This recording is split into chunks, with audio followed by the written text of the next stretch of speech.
American 1381, contact departure, have a good flight. American 1381, departure, good day.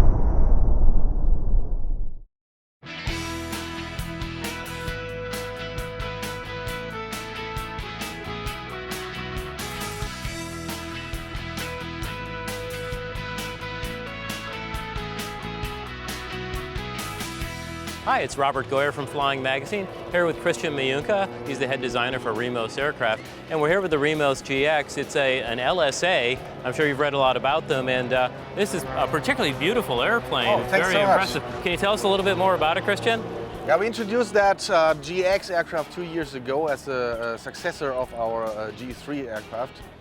We have switched over to a full carbon fiber wing with only a single strut on each wing and a completely new interior, which is absolutely bright nowadays.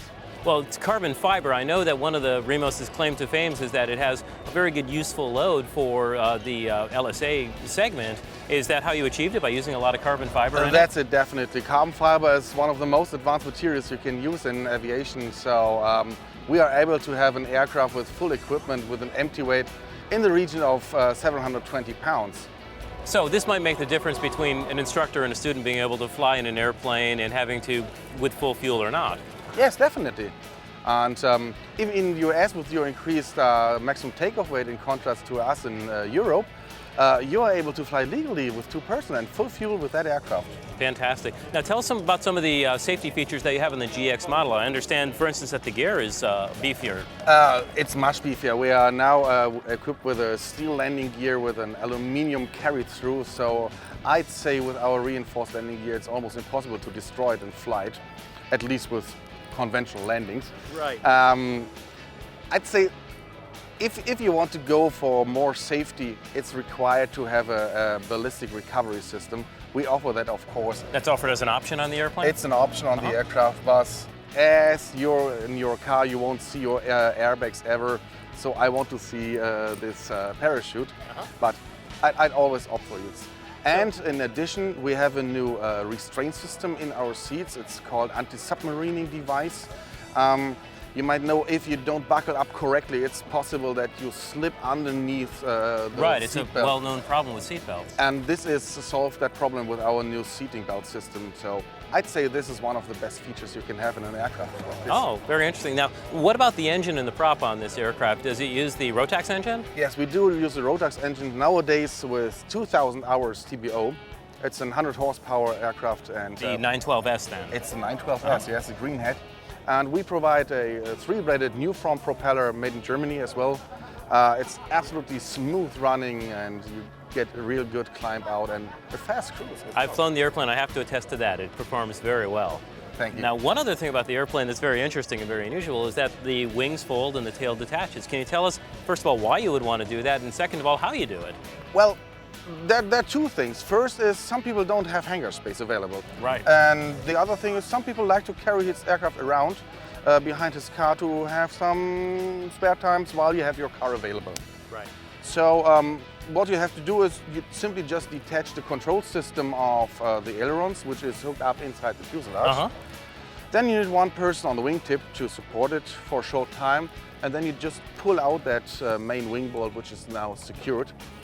And once you do that, you can just slide out the wing by 1 inch or 2 and fold it back. In that moment, the nose drops down, and in the end, it's sitting like a bird. So 2 people in 5-10 minutes? Yes, I would say so. Oh, that's nice. So, and I know I was talking with some folks from Florida Institute of Technology who have a few Remoses, and they say that they use that for storing the airplanes in the hangar. They can get a bunch of them in a single hangar. Yes, we are located here in Florida. It's Hurricane County, and if you fold the wings, I'd say you stow at least 2 or 3 aircraft like the GX on a space like a conventional aircraft. Very economical. Definitely. Of course, Florida Institute of Technology's usually have their aircraft outside. Right. But in the case of emergency or in the case of hurricane, it's half an hour for 3 airplanes. In Texas, it would be hail. Yeah. So, now, in the avionics in the Remos GX, in fact, in a lot of the LSAs, are in some ways more advanced than they are in the certified, conventionally certified Part 23 airplanes, because you can actually be very creative in your use of avionics. Yeah, this is right. Due to the regulations that we have in the LSA, it's easier for us to switch equipment. So at the moment we offer 3 avionic lines to the customer.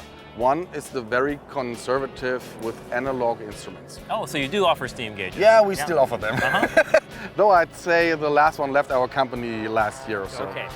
The second line of avionics we provide is called Aviator One. It's a single screen glass cockpit. Is it the Dynon? It's a Dynon, yes. It's a Dynon 180, they call it flight deck. It's a combined instrument of engine monitoring system and electronic flight information system. So you get all the EFIS information plus the engine monitoring on the same screen. One single 7-inch. Sure, you still have conventional backup instruments in the cockpit. Okay.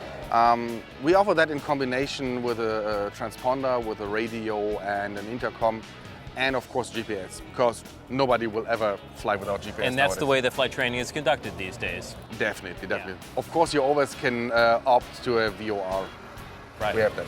So what about the third package that you have? I take it that has all the bells and whistles. Yeah, the third package is a small airliner, I'd say.